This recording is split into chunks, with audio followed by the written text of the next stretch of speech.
We are taught to be kind, to forgive, to turn the other cheek. But history does not remember the kind. It remembers the conquerors. The world does not follow those who play fair, it follows those who win.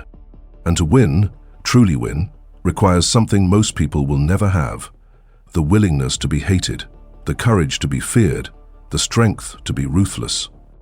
We admire compassion in theory, but in practice, we kneel to the one who can destroy us and chooses not to. That's the game.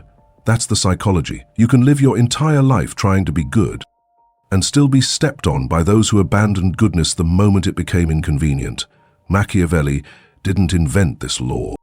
He exposed it. He tore away the mask of virtue and revealed the engine underneath, cold, calculating, and ancient. Because when power is on the table, goodness is a liability, mercy is weakness, and hesitation is fatal. We don't respect the soft voice in the room. We respect the one who can end the conversation and knows it. The weak are moral because they must be. The powerful pretend to be until it no longer serves them. That's why we fear them. That's why we follow them, and deep down, that's why we envy them. This video isn't for the faint-hearted. It's for those who are tired of being stepped on, overlooked, disrespected. It's for those ready to face the brutal truth Machiavelli tried to teach us. You don't rise by being good, you rise by learning when not to be. Because in this world, respect is not given, it is taken. And those who understand that, those who are willing to walk into the fire and not flinch, they're the ones the world obeys. In this video, we're going to show you 6 of those laws, not to turn you into a villain, but to protect you from becoming a victim. Crush your enemies completely. Men must either be caressed or annihilated. They will avenge themselves for slight injuries, but cannot do so for serious ones. Niccolò Machiavelli. There is no safe middle ground in power. A half-defeated enemy is not a problem solved, it is a problem postponed.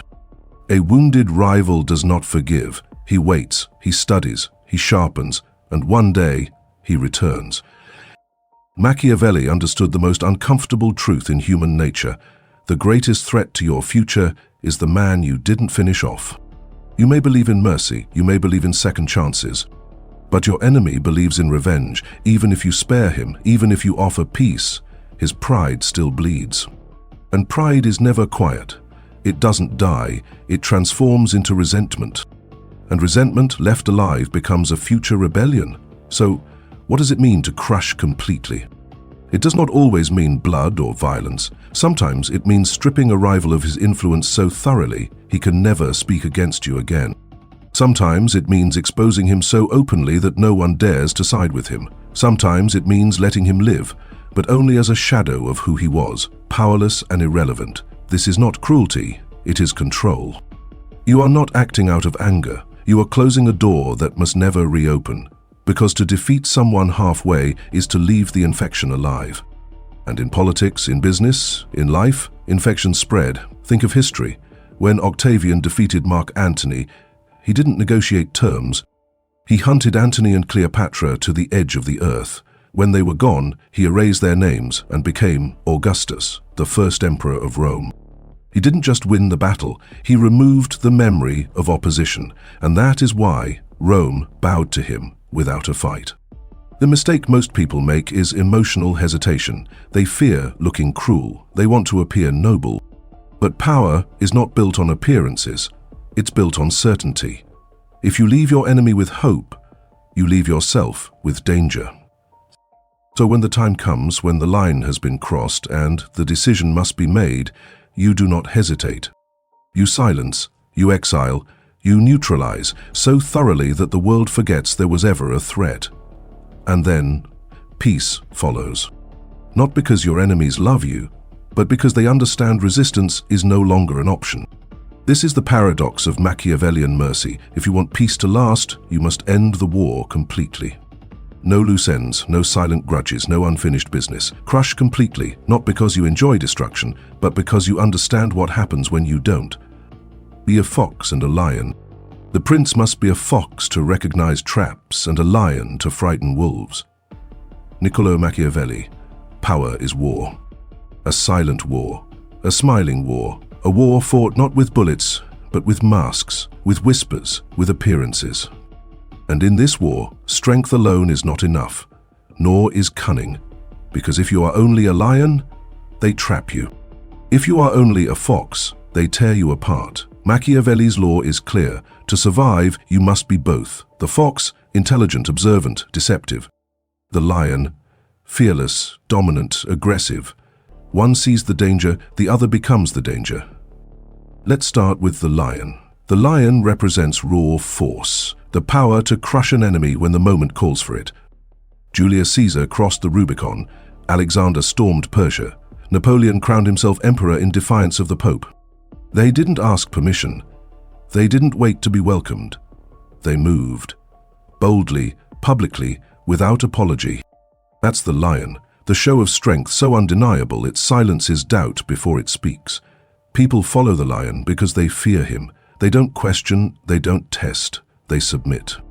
But the lion alone is not enough, because in a world full of traps, pure strength walks blindly into ruin. Which brings us to the fox. The fox watches, the fox listens, the fox survives. While others react, the fox observes patterns. He reads intentions behind smiles. He sees the knife hidden behind the handshake. This is the cunning Machiavelli worshipped. Cesare Borgia used it. He manipulated rival families into turning on each other while he appeared neutral. He feigned weakness to draw out hidden enemies. Then, when they revealed themselves, the lion struck. But it was the fox who set the trap. Modern power still obeys this law. Think of Putin, the fox who poisons quietly, plays the media, controls perception.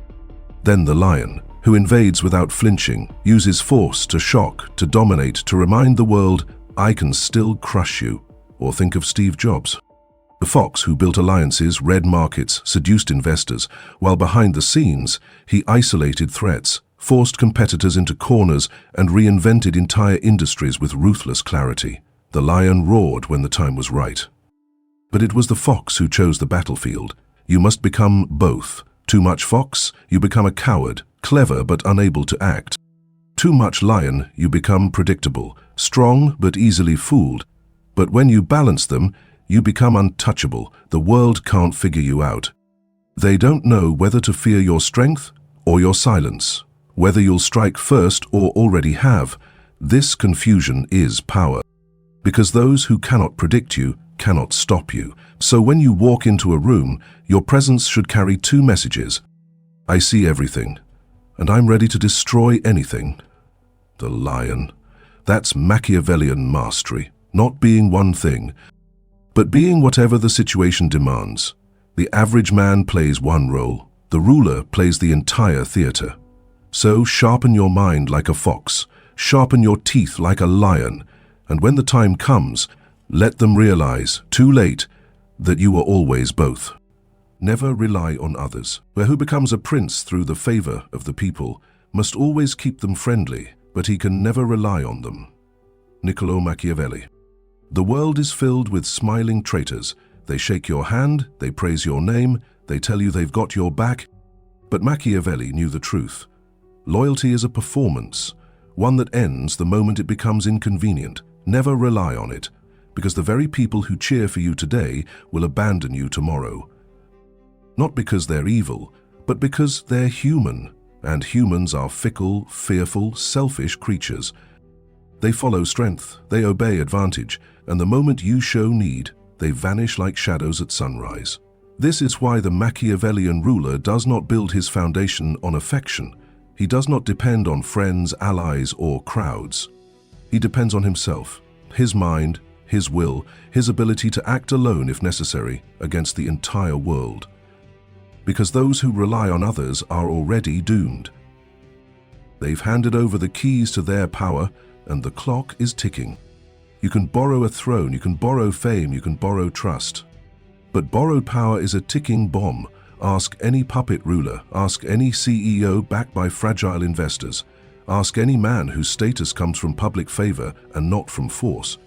They all live in fear, not of enemies, but of the hands that lifted them up, because if they can lift you, they can drop you, and Machiavelli warns. The power that can be taken from you was never yours to begin with. Even allies have limits. They help when it serves them. They stay loyal until a better offer appears. And when your weakness threatens their future, they'll burn you alive and call it strategy. So the wise ruler does not build his house on relationships. He builds on leverage, not trust. Leverage, not hope, preparation. He doesn't wait to be saved. He prepares to be betrayed. That is strength, not the illusion of unity, but the reality of self-sufficiency. Think of the lion in the wild. It hunts alone. It eats alone. It leads the pride, but fears none within it, because it knows the moment it shows weakness, the pack turns, so it stays sharp, dominant, paranoid. The Machiavellian mind is the same. It sees every alliance as temporary, every partner as a potential threat. It builds alone, it plans for collapse. And it ensures, always, that if left with nothing and no one, it will still rise. That's what separates the ruler from the ruled. To depend is to kneel. To rely is to risk death. To stand alone is to rule. Let others put their faith in friendships. Let others cry out for backup. Let others beg the crowd to love them. You sharpen your mind. You cultivate silence. You prepare to walk alone, because one who can rule in solitude is immune to betrayal. That's the Machiavellian path.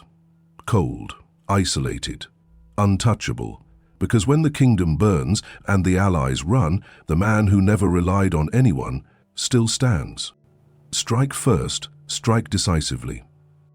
The wise man does at once what the fool does at last. Niccolò Machiavelli.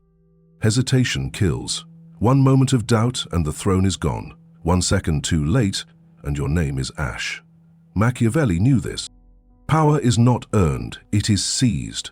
In the real world, threats do not announce themselves. They disguise, smile, wait, but while you're thinking, they're moving. And when they strike, it's too late.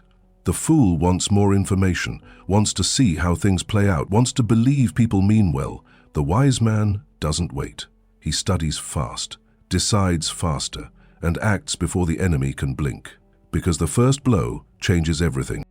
In war, the side that strikes first decides the rules. In politics, the one who leaks first controls the narrative. In business, the first to move leaves the rest behind. Indecision is not neutrality, it is surrender. You may think you're being patient, but Machiavelli would say, you're giving your enemy time to breathe. And breathing enemies return stronger. He writes, injuries must be inflicted all at once, because delayed attacks give your enemies time to adapt, regroup, or retaliate. So if you must strike, strike early. Strike hard, strike in a way they never recover from. Do not chip away, do not warn, do not soften the blow. End it. When the world sees you as swift and decisive, they fear you, they hesitate around you. They know if they step out of line, there won't be a second chance. That's power, and power doesn't belong to the passive. Machiavelli doesn't advise cruelty for cruelty's sake. He advises ruthless efficiency. If there is a threat, neutralize it. If there is disloyalty, silence it. If there is betrayal, destroy it, before it spreads. Because he who waits loses. You must become the storm that never announces itself. Act first. Act fast, and leave nothing behind that could return to haunt you. Because if you ever find yourself asking, should I act now or wait a little longer? Remember, by the time you ask the question, your enemy might already be answering it. Be willing to be evil. A man who wishes to act entirely up to his professions of virtue soon meets with what destroys him among so much that is evil. Niccolò Machiavelli. We were raised on fairy tales, told to be good, taught to be kind, promised that if we followed the rules we'd be rewarded, but Machiavelli spits on this illusion. He lived in a world where kindness was exploited, honesty was a weakness, and goodness, real, raw, moral goodness, was a death sentence for anyone who sought power. He understood one thing: the world is not ruled by saints, it is ruled by those willing to become monsters. Not openly, not stupidly. You see, there comes a moment in every life when doing what's right means losing everything: your job, your power, your safety, your legacy. The Machiavellian mind doesn't flinch here. It does what needs to be done, not because it's proud of evil, but because it understands this truth. Sometimes the world demands a monster to defeat another monster. The good man hesitates, the Machiavellian does not. The good man hopes people will return the favor, the Machiavellian prepares for betrayal. The good man forgives, the Machiavellian remembers. When you are too noble, you become a target. When you are too forgiving, they walk all over you. When you are too moral in an immoral world, you don't win, you die. Machiavelli never said, become evil for fun. He said, be willing to be evil when the time demands it. This is the harsh, unsentimental core of power. If you must lie to protect the future, if you must betray one to save 100, betray. If you must destroy your enemy completely, destroy them. The man who hesitates, who clings to morality when it no longer protects him, is not virtuous, he's prey. And so Machiavelli whispers to us even now, if you are not willing to be evil, someone more ruthless will take everything from you. We've seen the architecture of power, the 6 iron laws Machiavelli carved into history. They are not kind, they are not hopeful, but they are real. And in a world that punishes naivety more than cruelty, understanding them may be the only way to stay awake. We are not teaching darkness for the sake of darkness. We are not urging anyone to betray, destroy, or deceive, but we are saying this. If you do not understand how power works, you will always kneel to those who do, because the world is not a playground, it is a chessboard. And while some play to survive, others play to win, quietly, mercilessly, without remorse. Let's remember the laws. Be willing to be evil, not to become evil, but to recognize that sometimes the world forces you to choose between appearing good and doing what must be done. Strike first, strike decisively, because waiting for kindness from your enemy is like expecting a wolf not to bite. Never, despite this real reprisal, never rely on others. Trust is a necessity. Stand alone or fall when they abandon you. Be a fox and a lion. The world isn't kind to those who are only clever or only strong. You must become adaptable, silent when needed, and terrifying when provoked. Crush your enemies completely, not to delight in ruin, but to prevent unfinished wars from becoming future catastrophes. Appear moral, be ruthless, because people follow images, and the wisest rulers keep their blade beneath the robe, not above it. These principles are not meant for villains. They're meant for realists, those who want to protect their vision, their dignity, their future. In a just world, these rules would be unnecessary, but we don't live in that world. We live in a world where smiles hide betrayal, where silence conceals strategy, where goodness left unguarded becomes an open wound. So don't become evil, but don't remain blind. Understand how power moves, not to abuse it, but to defend yourself against it. Use these truths not to destroy, but to build something that cannot be destroyed. A life of purpose, a mind that cannot be manipulated, and a spine that does not break in the wind. Because in the end, the true Machiavellian isn't the one who manipulates the world. It's the one who can't be manipulated by it. If this truth cut deep, then let it echo. Like, subscribe, and stay sharp before the world dulls you again.